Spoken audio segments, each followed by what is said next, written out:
Get that bread buttered up.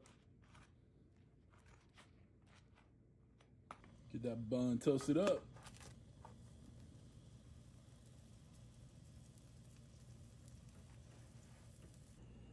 Let's get that big boy knife for this one. Hash brown base is down. Get some sausage links in there. Handful of bacon, a little more bacon. A bit of ham diced in there.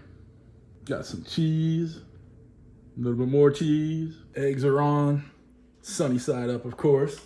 And you know we're gonna get some of that sausage gravy in there because your mother said it was okay.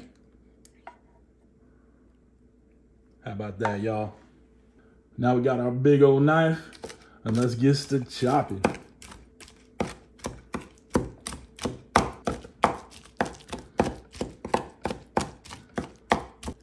Get a little of that hot sauce in there just to finish it off right.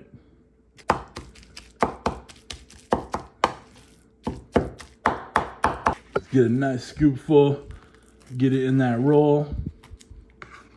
Get a little bit more. There you go, baby.